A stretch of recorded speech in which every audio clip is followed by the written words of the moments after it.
Allentown Victory, got a special message for you right now. I want to help you understand that we're moving into something new for all of us. We are now entering into a new age and a new dawn for Allentown Victory, and we believe for much more than just Allentown Victory, but we hope the Lehigh Valley and beyond. We're now moving from what we would call a church, or going to a church building, and doing micro churches now, or house churches in multiple locations. And so we say this to say that if you're out there right now, and this is something that's been on your heart, you've been wondering or wanting to start something in your home or to do a house church or micro church, I would encourage you, feel free to contact us. We're looking to help out those that want to be doing it in the Lehigh Valley, those that want to be doing it beyond as well. We're not looking at being controlling or dictating this and that. We want to be someone to help serve you to do what God's called you to be doing. This is now the mantle that's on our house, on our church, on our groups of churches, and this is what we're now looking to be doing now in the valley and here. So we can help support you. As the Lord leads you, we also believe we're being led to help you follow Him in the direction God has called you to be doing. And so this is now what we are doing. We are excited about it. We're moving forward with it. We hope to do some larger services together and come together every few months so we can meet together as things begin calming down with COVID and more. But we hope that you would consider being part of just this, of what we're doing. Again, the Lehigh Valley, maybe something you want to be starting your own thing. If we can help serve you, contact us. That is our joy and our desire. God bless, and we hope to be connecting with you soon.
Good morning, Allentown Victory. We're continuing our series here called Hold Fast. Question for you. Have you ever been forgotten? If so, let's talk about that.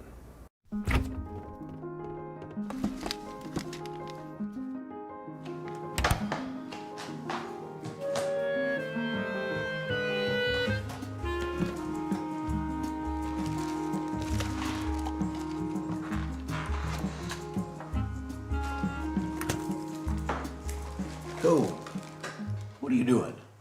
Running late for curfew? What are you doing? I'm making a late night sandwich like your grandma doesn't like me to. Your secret's safe with me. Same. So how was your party? Lame. I don't get what's so special about New Year's. Oh, what's special about New Year's? Yeah, I mean, you stay up late, everyone says, Happy New Year, and then a ball drops. Let me tell you something. I remember a year, you were just born. It was a very difficult year. You may not believe this, but there was no toilet paper to be found anywhere.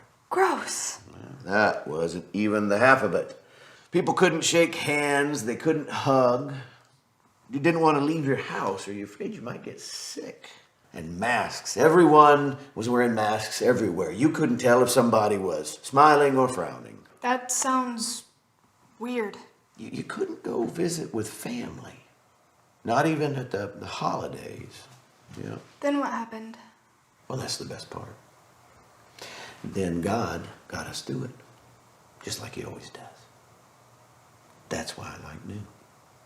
See, God says, behold, I'm doing a new thing. New, my dear, gives us a different perspective on things. Like on toilet paper, I guess. I mean, just because it's new doesn't mean it's gonna be good. You're right. You're right. That is why we hold on to the words of Jesus, who said, in this world you will have troubles, but be of good cheer. I've overcome the world. That, boop, is why we celebrate new. Hey, Grandpa. Happy New Year. Happy New Year. Do you want ham or turkey?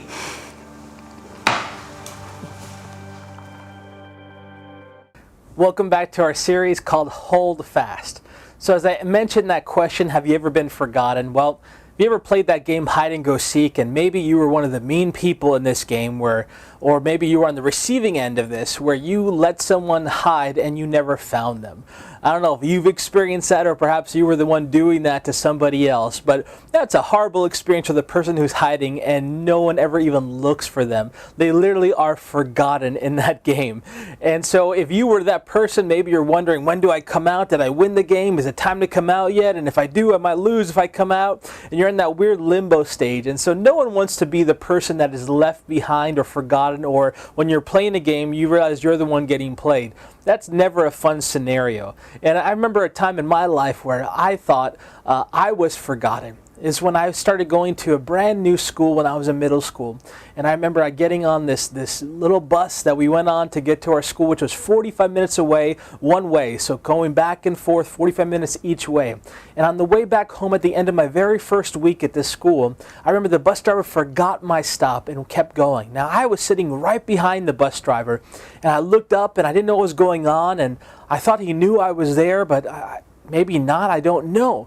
And now this bus driver was kind of a rough and tough kind of guy. He was someone that would be cussing under his breath all the time, just always seemed angry. And so that didn't help the situation, being in the school for the first time and the bus driver forgetting my bus stop. And then he goes to the next bus stop, which is 10 minutes away, for the next people that are getting off. And they all go say, hi, bye Matthew, bye, bye, as they're leaving the bus and looking at the bus driver, and the bus driver makes no comment whatsoever. Literally then, he doesn't turn back to go to my house. He starts going to the bus depot or wherever it is they park the buses. Now, at this point in time, as we're driving, this bus driver begins using his seatbelt handle on the side, kind of like almost like a holster, and starts flicking it up like he's John Wayne or something, flicking up like a gun. And I'm thinking, oh no, this guy's going to kill me. Like, he forgot my bus stop on purpose. He totally ignored the other kids getting off, and that's it. My life is over right now. Obviously, a little more drama, but that's literally, I was scared. Almost peed in my pants at that point. And so now I'm not just behind in the seat. Now I'm ducking down to hiding, thinking, what's going to happen? And we start going, this bus depot's like an abandoned field. So we just see these empty fields, which does not add to the context of the situation. So we're going in and we pull into the bus depot. I see all the buses there. I'm thinking, okay, there's no one there. There's no other bus driver. We pull in, it's solo. And then all of a sudden he walks out, closes the door, and I'm thinking, that's when it snapped, and I realized, oh, he really did forget me. He's not trying to kill me. And I go banging on the door. And then once he saw me, then he almost wanted to kill me. But he came back in, googly moogly, come back in and drove me back. But I remember that feeling of being forgotten. I remember that feeling of, oh man, no one even knows that I'm here. What the heck is going on? No one likes that feeling. And we're going to look at a story in the Bible where Daniel was forgotten. And this is not a story, you don't normally hear it from this angle, this thought pattern, or I've never heard a message on this particularly. And so I want to go into this story with a little bit of a different view and a little different thought. Now, when you look in the Bible, there are a few characters that were forgotten. I don't know where you're at in your life right now. Maybe you feel like you're in a place where you have been forgotten. Maybe your employer does not see what you're doing, doesn't see the work of your hands. I've had that happen in my life. I had another story where I was working in a church, and I remember working so hard and thinking the leaders they don't know what I'm doing. Then they sent an email out. And they wrote a scripture from Hebrews saying how the Lord sees your labor of love and everything that you're doing. And I was thinking, oh, thank God they do know what I'm doing. And then I realized, oh, that's an email they're sending to everybody. That wasn't specially for me. That was just something that was on the bottom of the email that was sent out in every email. And so it just deflated me all of a sudden right there. And so there's times in all of our life where I think we have this feeling of being forgotten or not looked at or not seen. And those are some difficult times and can be dangerous times in our life. And God wants to help reframe some of that in our life right now and realize that God is working in those moments. They might seem like silent moments, they might seem like lonely moments, but God is there with you in those times. So, if you look in the Bible, remember Joseph. Joseph was, oh man, he went through so much. He went through being a slave, through being lied about, thrown in jail. Then he interprets these dreams for these guys. They're in the king's court, and he tells them, don't forget me. Tell the Pharaoh about this. And they forgot him for a number of years.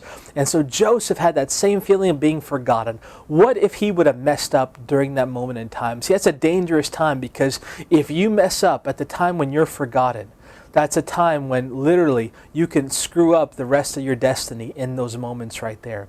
Don't mess up in the time of feeling like you are forgotten. Nonetheless, Joseph came back and became second in power when all of a sudden, at the right moment in time, the Pharaoh had a dream that needed to be interpreted, and all of a sudden the guy came back, oh, there's this guy in jail who interprets dreams.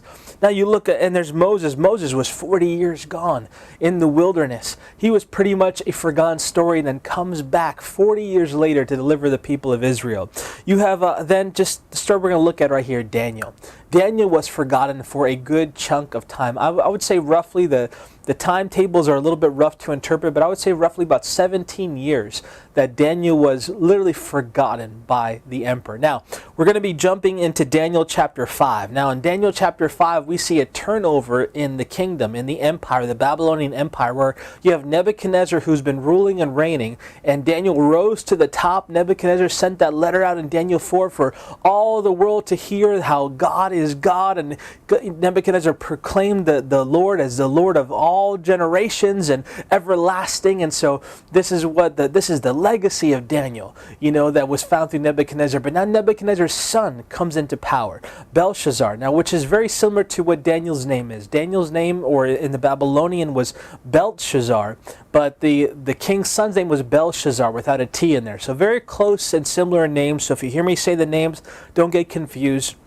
Nebuchadnezzar's son Belshazzar became the new emperor, and we'll refer to Daniel as Daniel, all right, in this story here. And Daniel, at this time now, Belshazzar was probably king for it's a little up in the air for how many years, but for a number of years he was now the king. But it relatively was a short period of time. Now, Belshazzar decided to do something very, very foolish. He decided to take the things that were stolen, that his dad had stolen from Jerusalem.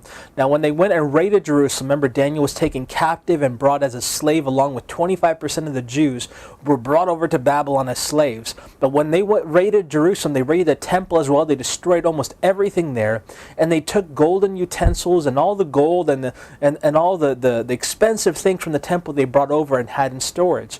So now this king's son Belshazzar is throwing a big party, and he decides to take the golden goblets that were in the temple, that were there to serve God, that were sanctified, that means set apart for God's purposes. He decides to use it for a party for all his friends, and takes it out and pours drinks in them so that all the friends can use it. Now, this was not a good thing. This was something that was set apart specifically for God and for his use, and now all of a sudden it was being defiled by this kingdom and by this particular king. And so this is where we come into the story here, that in Daniel chapter 5 verse 5, it says, in the same hour the fingers of a man's hand appeared and wrote opposite the lampstand of the plaster of the wall of the king's palace, and the king saw part of the hands that wrote. So now here Belshazzar all of a sudden sees a hand, and the hand is writing on the wall. There's very few times when you see God's hand or God's finger writing something. You think about it or hear about it in the Ten Commandments, where he wrote the Ten Commandments and wrote it on the stone tablets. All right, and then right here, you have the hand of God literally come out. This is a very rare kind of appearing that takes place, and shows you how angry God was at this very moment that took place right here. And so now, again, Daniel was now probably roughly 45 years old. He already rose to the top, but now with this king's son, he's just another guy working for the king. He's no longer on top. And again, we can say roughly maybe 15, 17 years go by now when this took place, where Belshazzar was probably ruling and reigning. Again, that's an estimate. Okay, those figures and those numbers are a little bit up in the air, but that's an estimate from the studies that I've done there. Okay, and so in Daniel chapter 5, verse 11, we come down, and Belshazzar doesn't know what to do when he sees the hand. He doesn't know, he gets scared, he gets anxiety, and so he's trying to figure out who can interpret this, because it was written in a language that he did not know, nor did any of his wise men or astrologers at the time know about. And so he's trying to figure out who can tell me what this means, because it was, again, a different language. And so now in Daniel chapter 5, verse 11, you have Belshazzar, the king's, remember, Nebuchadnezzar's son Belshazzar. Now this guy's wife comes in and chimes in and says this. It says, "There is a man in your kingdom in whom the spirit of the holy God, and in the days of your father, light and understanding and wisdom, like the wisdom of the gods, were found in him. And King Nebuchadnezzar, your father, the king, made him chief of the magicians, astrologers, Chaldeans, soothsayers." Verse 12, "Inasmuch as an excellent spirit, knowledge, understanding, interpreting dreams, solving riddles, and explaining enigmas were found in this Daniel, whom the king named Belshazzar. Now let Daniel be called, and he will give the interpretation." Now obviously the king's wife knew who he was, and obviously he had stature, but the king had no idea. Now think about that. The guy who was right on top of his father's kingdom, this son had no idea, didn't remember all the amazing things. It kind of shows you how far gone this king probably even was. The fact that he was using these utensils that he knew better than to use, and literally just kind of spitting in God's face by doing this. You know, and now just totally forgets Daniel and everything he did. You would think if he was a wise king, he'd be pulling in the wisest people from his father's empire. But obviously he didn't do that. But the wife remembered. So they call on Daniel. All right, and we get in verse 13. "Then Daniel was brought in before the king. The king spoke and said to Daniel, 'Are you that Daniel, who is one of the captives from Judah, whom my father the king brought from Judah? I have heard of you, that the Spirit of God is in you, and that the light and understanding and excellent wisdom are found in you.'" So here you even hear how he talks. It's like, I've heard about you. You know, maybe he just heard about it from his wife, or maybe from a story from his father. But it's interesting that, again, here we have Daniel being forgotten for so many years after the kingship or the emperor seat got changed over to him. And so, verse 16, it says, "And I have heard of you that you can give interpretations and explain enigmas. Now, if you can read the writing and make known to me its interpretation, you shall be clothed with purple and have a chain of gold around your neck, and you shall be the third ruler in the kingdom." Now, Daniel has kind of a difficult position here. Now, I'm going to go back for a second, because if you look a little further in Daniel, all right, a few chapters over, you're going to see that in the beginning of the reign of this new king, Daniel had a few dreams. And one of the dreams that he had, basically, he saw how the kingdom would be leaving this king. Yet he had to hold on to that word. He could not share that word with the king. He didn't have a place to share that word. And so here is now Daniel, a man who has an excellent spirit, holding on to a word that he knows about this king, and he does not release it. Now that's a lot of maturity. It's a lot of maturity to get a word from God and know that it's not the right time to say it, it's not the right place to say it, but it's time to hold and wait for the right release and the right moment for that word to be brought forth. And Daniel did that. When he had that dream, he didn't let it out. However, now, so many years later, roughly 17 years later, now he has an opportunity when the king calls for him, the king who forgot about him calls for him and brings him in to interpret this. Now, Verse 25. We jump to verse 25, but right before that, Daniel begins kind of sharing. He gives the king a little bit of a mini sermon, pretty much telling him off. And if you look at the dream, it kind of has to do with the dream that you'll see a few chapters later in Daniel, where the kingdom is being taken from him. And literally, that's the word that was written by God's hand. All right. And so verse 25 says this, and this is and we're skipping the mini sermon that Daniel mentioned, the word that he had for the king. We're skipping that part and jumping to the interpretation of what the writing on the wall was. It says, and this is the inscription that was written, many, many tekel upharsin. Verse 26, this is the interpretation of each word, many. God has numbered your kingdom and finished it. Verse 27, tekel, you have been weighed in the balances and found wanting. 28, Peres, your kingdom has been divided and given to the Medes and Persians.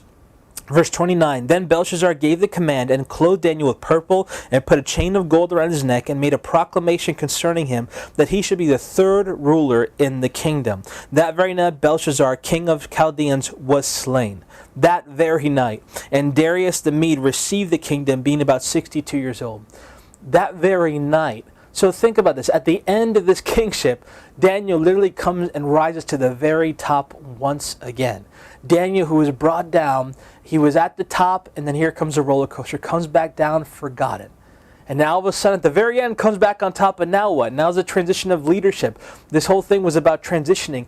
I'll tell you, Daniel is the king of transitions. Let me say it again. Daniel is the king of transitions. Church, we need to be a king and a son of the king and a daughter of the king when it comes to transitions. Transitions in leadership, transitions in life. Daniel knew how to hold his peace. Daniel knew when to release something. Daniel knew when it was time to come about and to reveal things or not reveal things. Now, let me go back for a second, because this was not the first time Daniel was forgotten. If you go back in Daniel chapter 2, you see when there was the interpretation that the king wanted to have Nebuchadnezzar now wanted to have his dream interpreted. He called for all the astrologers, all the wise men. Do you know who was not there when he called for them? Daniel. Daniel and his 3 friends. All the other wise men, says all the wise men came, and Nebuchadnezzar was telling them about what was going to happen to them if they did not tell him what the dream was and the interpretation. That's in Daniel 2, going back a few messages there. So again, Daniel was forgotten in that initial calling in when things came in. Yet, when it came time and they were about to come kill Daniel for something he didn't even know, Daniel had the wisdom, the pause, the tactness to just say, hey, hold on, what's going on? And he made that appeal to the king and was able to just stay off the death threats of the king for all of the wise men that were there. All right, now let's jump ahead. We're going to talk about this next week. All right, when it came to King Darius, Daniel was forgotten again, where all of a sudden King Darius made a decree about something. And that decree literally went directly against Daniel. Yet Darius had no idea and was not mindful of Daniel at all when it came time to give that decree. He didn't even counsel with Daniel, and Daniel was his closest kind of person in the whole kingdom. Yet he forgot Daniel again. Daniel is someone who is repeatedly forgotten by the people that were raising him up, the people that were elevated him, the people that were in his corner, yet they forgot about him. Church, I don't know again if you're in a place where you have been forgotten or being forgotten, but I want to let you know that God has not forgotten you. And do not let go of the one who has not forgotten you. Hold fast to God.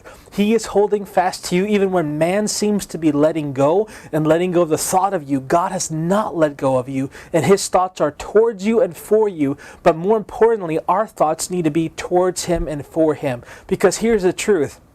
It doesn't matter if our name's forgotten.